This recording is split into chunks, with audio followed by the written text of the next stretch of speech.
Hello, assalamu alaikum wa rahmatullahi wa barakatuh. My name is Mama Somali, and I am want to talk to tonight Somalian in Canada and the Somalian in the state, and also the Somalian in UK. And we have issue. And if we have issue, those of us as a Western country, especially those country, we have a big problem. And that big problem is our sons. And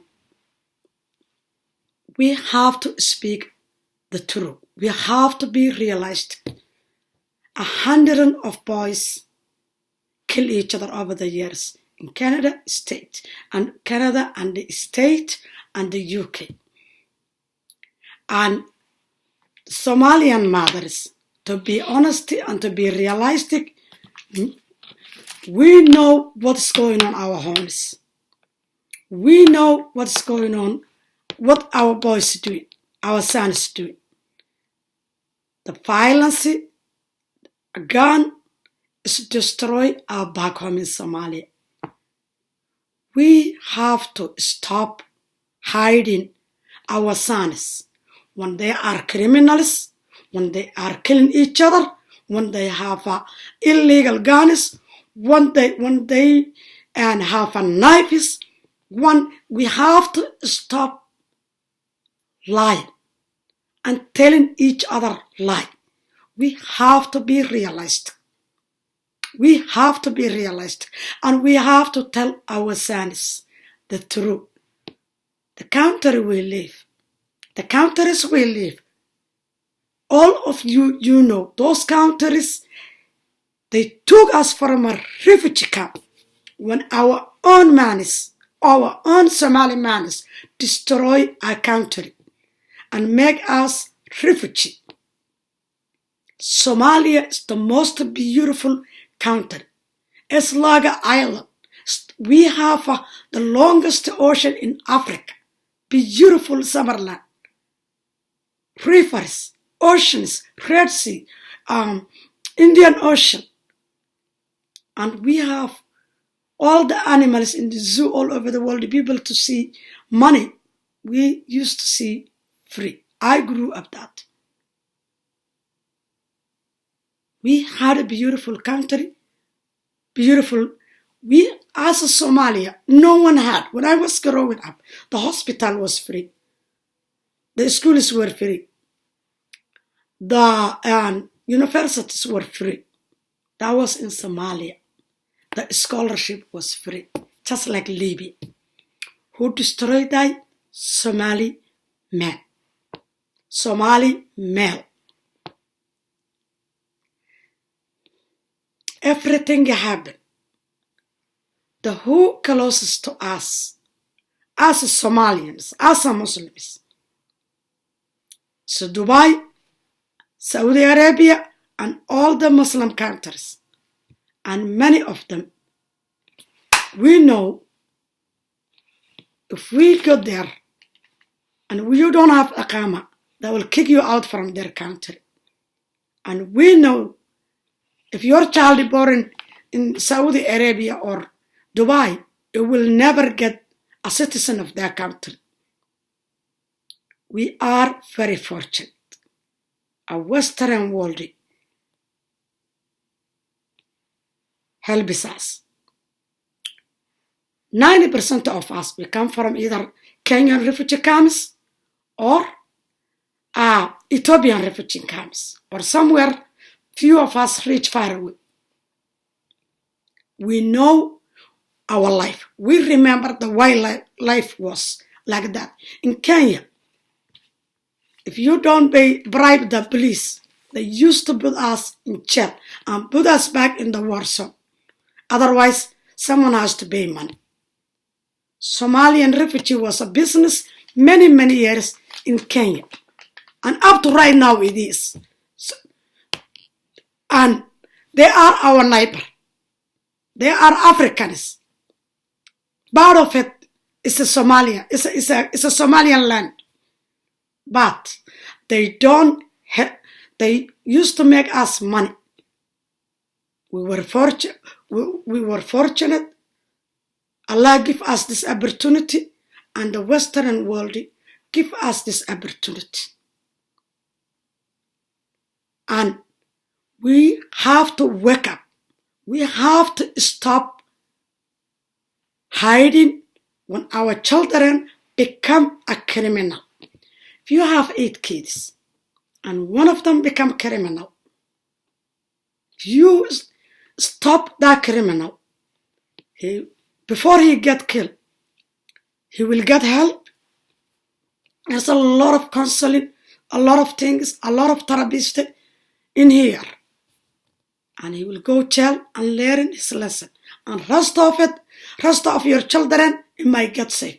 The society might get safe. One thing is I always ask myself, why? Somalian mothers, I see many times here in Canada, CBC asking them questions, saying, what is your son used to do? And we say, he was working, he was going to university. No, he's not. You know the truth. Your son, he wasn't up to no good. He was selling drug. He was giving you some money. And you wouldn't ask, where is the back of the check? This money you're giving to me. You knew deep down what is your son up to. And then later on, when he got shot, you start crying.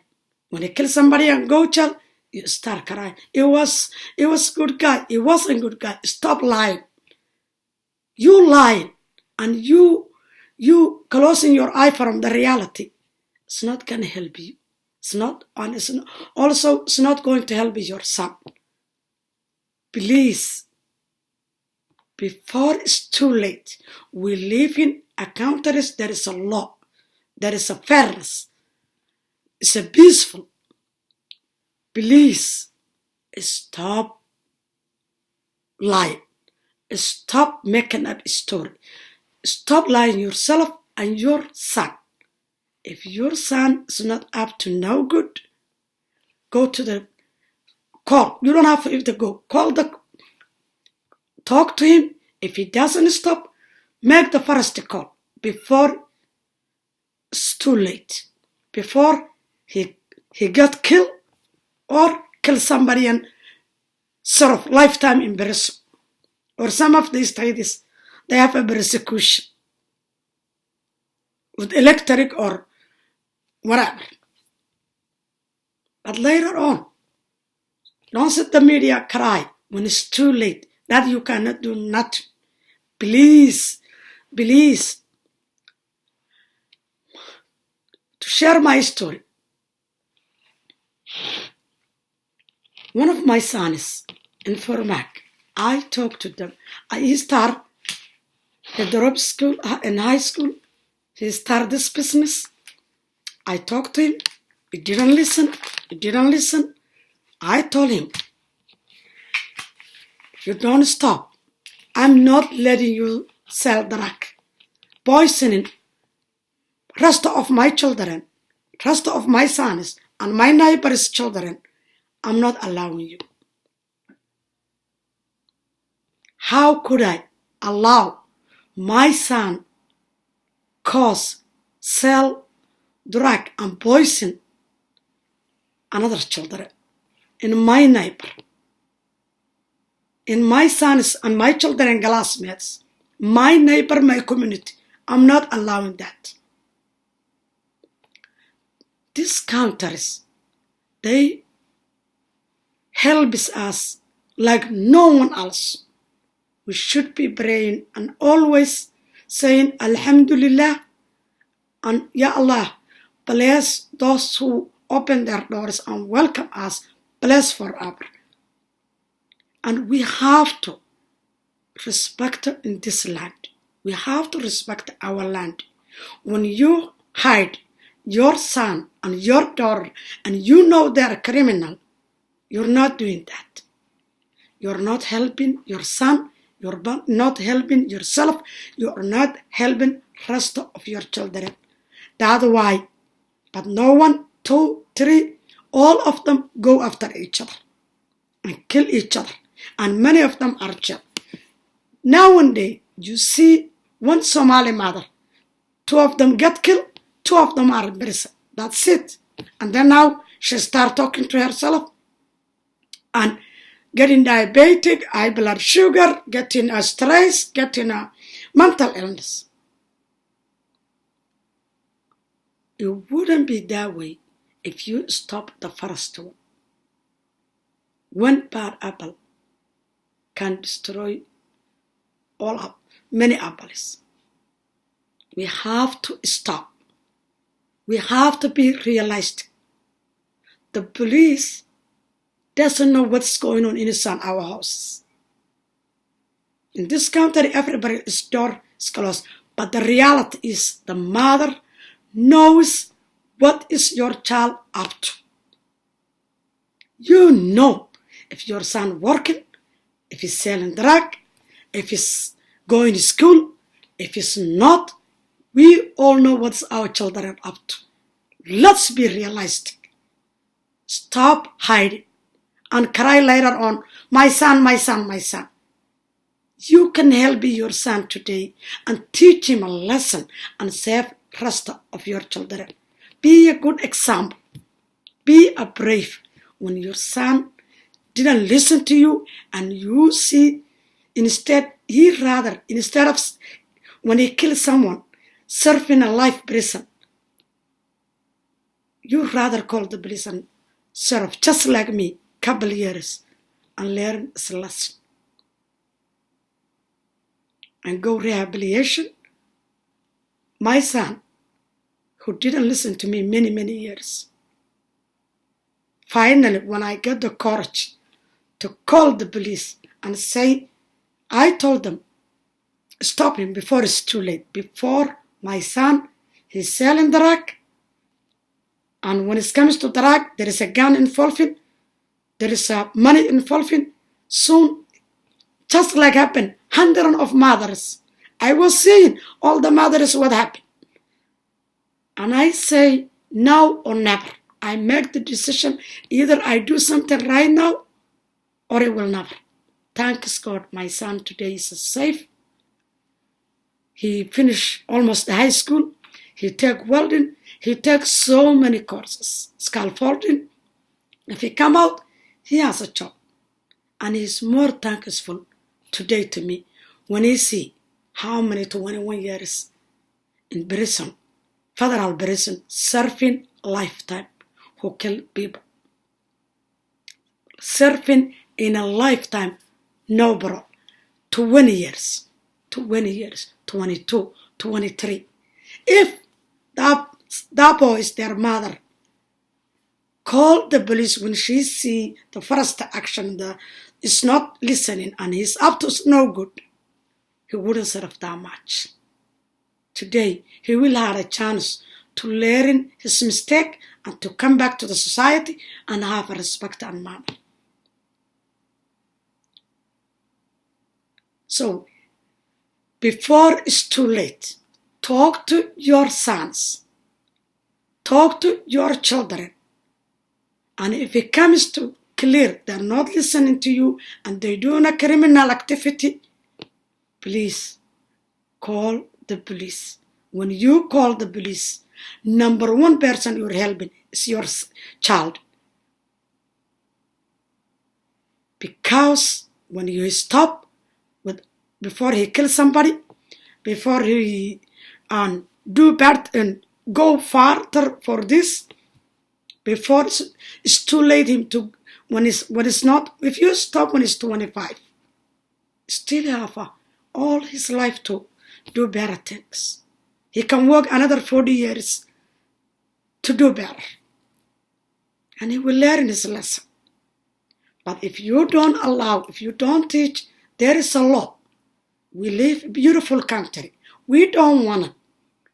The countries we live to become Somali, to become lawless, to become a problem. And what I see, many youth, because many of the kids were raised by mother. And that is the problem. The young man, when they don't see no mentor, no man in the house, They act whatever they want. But we have to stop. We have help. We have help. Everyone is here to help us. These people, countries, they love us. They welcome us. We are one of them now. We're no longer Somalians. Any country we live, we are part of it. We are part of that society, and we have responsibility not to throw a garbage in the street, to work hard, to pay taxi, to volunteer, and to do volunteering work, to also report the criminals. You are not a good citizen if you hide criminal, whether it's your son, or it's your daughter, or it's your husband, or it's your neighbor. We have the responsibility. When you become a citizen and you put the oath in your hand, you promise you'll be honest. And that is how this country is to become this peaceful. That's why it became home when you didn't have a home. You don't, if you hide when a child, you cannot stop and it's not listening, you have help. And I'm thankful I did that decision. What a nice decision I made. What a nice decision I make. Every single night, I used to think when I come walk and sleep, when the police is gonna call me, your son is dead, it's in the hospital, come and see. Yeah, and it's in the fridge in the hospital, come and see. Is this identified? Is this your son? I used to always think it that way. I also used to think, but always used to worry, when is the police gonna knock my door and say, where is your son? He killed somebody. That is what I always used to worry. I never sleep well unless my son, I get healthy and put away and he learn lesson. My son today, we have the best communication. He has the best respect for me. And he is thankful the decision I make. It wasn't easy decision. It was tough decision. And thanks God. Thanks Allah. I am so proud of myself. What that teach rest of my children? Never ever. They always say, people worry police outside. The police live is our home. They say, my mom is the police. It's the police. Police is my mom. The police is my own mother. They will never unfall for anything. Discipline, thanks God.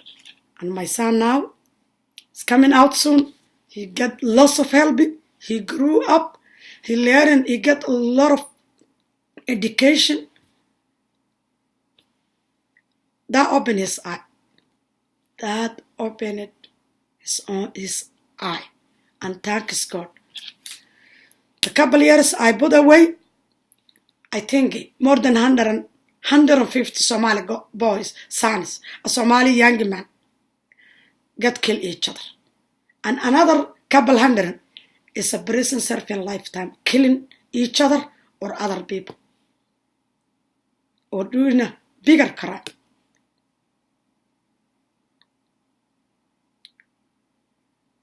When your son kill somebody and surfing in life, it's not a good thing. When I was in Somalia, we used to hear the story. There is a two 10-year boys come from madrasa. And then they walking home, they saw at that place, someone's backyard, the chicken laying an egg. 10 egg. Each of them, when they look at the chicken ran away, they take the egg, 10 egg they share.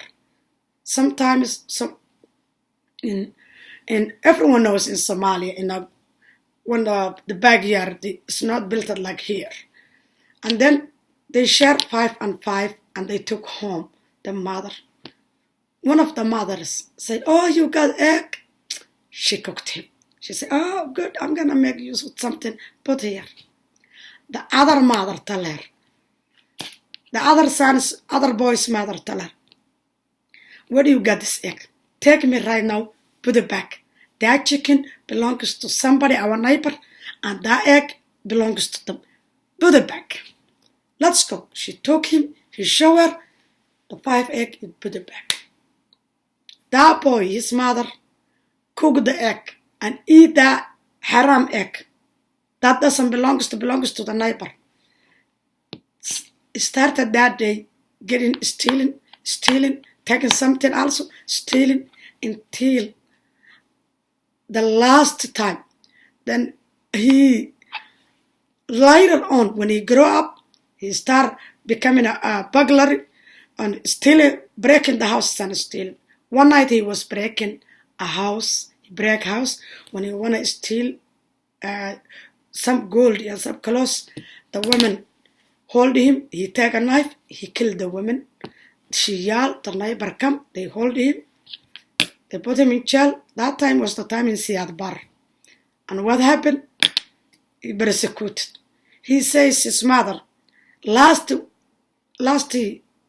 chance, they tell he said, before I get and you guys are persecuted, I wanted to talk to my mother. He talked to my mother and he says, Mom, that day, that's the day, that day you cooked me that egg. It's what started for me, teaching me to look for things and to steal. The other boy, he finished school, he has a life, he married because his mother took the egg and put it back where it belongs to. But you didn't teach me. That wasn't ours. And that's why I'm this now, this execution. And what a word. It's too late. So Somali mothers, stop sleeping, stop dreaming, stop going to wedding and unnecessary and body. Look down your houses. And if your son is trouble and didn't listen to you, there is a law, there is a help, there is a lot of things. Help him before it's too late. And if you don't do that, then don't cry. Don't come to the news and say my son was innocent. When many of you, I knew your sons before they don't die, and they wasn't innocent. Because I know I've been working all over the place and seeing, and also used to own a business and seeing most youths who get killed here. They wasn't innocent. They were in trouble, and you didn't help them. You were just telling them, oh, money, oh, Mom, I'm sending you money, okay. But you never look deep down and say, where do you get the money? Because you were busy your own things and ignoring what's going on in your own children and your own homes. That's why I'm telling you, stop wandering around it and focus your life, work hard. If your child needs something, work hard and pay for them. They need a nice shoes, nice clothes. If they want to go sports, work 2 jobs and focus to pay that. But if you keep busy, then they're gonna get busy. If you have 8 children and 9 children and you wanna be body, that doesn't go together.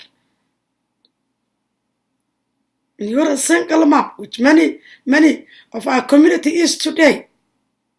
That's not gonna help. Discipline yourself and look your children and what's going on in your home. And there is something and drug, or your child is selling drug or doing a bad things, before it's too late, call for help.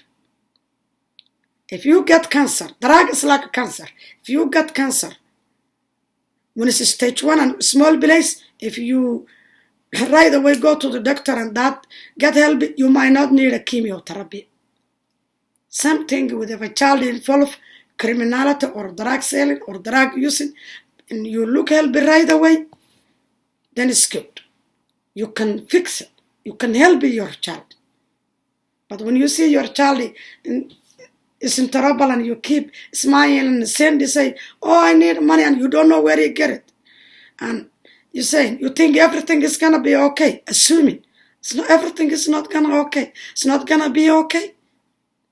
Your child one day is gonna get killed, or you're gonna kill, or he will kill somebody, and then he gets sent to lifetime in prison, and then there is nothing you can do that time. So before it's too late, please look what's going on in your house, and if your child is in trouble, look for help. Allah bring you a nice country, a nice people who's willing to help you and to support you. You are not alone in these countries. Please, rather any problem can let you before it's too late. Yeah, cancer. You have to stop cancer before it's spread. If you can see it, and diagnose and look down what's going on your own. Somali mothers, and stop lying and acting you don't know nothing. You know something. You know what is wrong with your home. You know what's going on. Just I know. You know what's going on in your home. Please, get help. If your child is in trouble, look for help. Don't shy.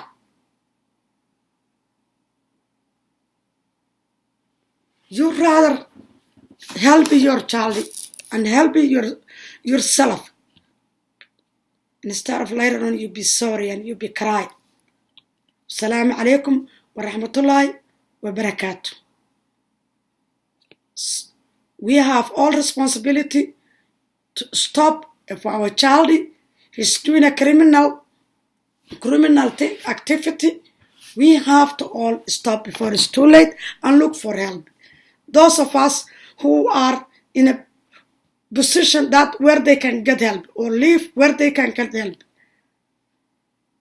And I'm so proud of it. I did that and I stopped my son. And I'm so thankful. My son is alive today and he's not serving life in prison. He learned a few years in lesson and now he's more thankful to me when he's open his eyes and see how many way younger Somali boys or any young make small mistake and surfing lifetime.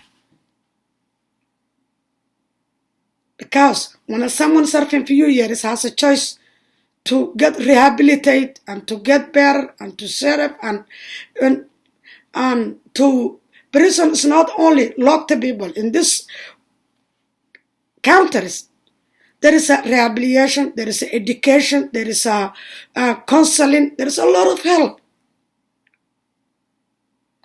So, and I'm thankful. My son is a different man today. Different man today. He was alcoholic. He was didn't want to do any other job because he just seen bunch of guys doing the things and he say, okay, you can get away and do this. But thanks Allah. And alhamdulillah, I make that decision. And I'm so proud of it. And if I do it and save my son, you can also save your son.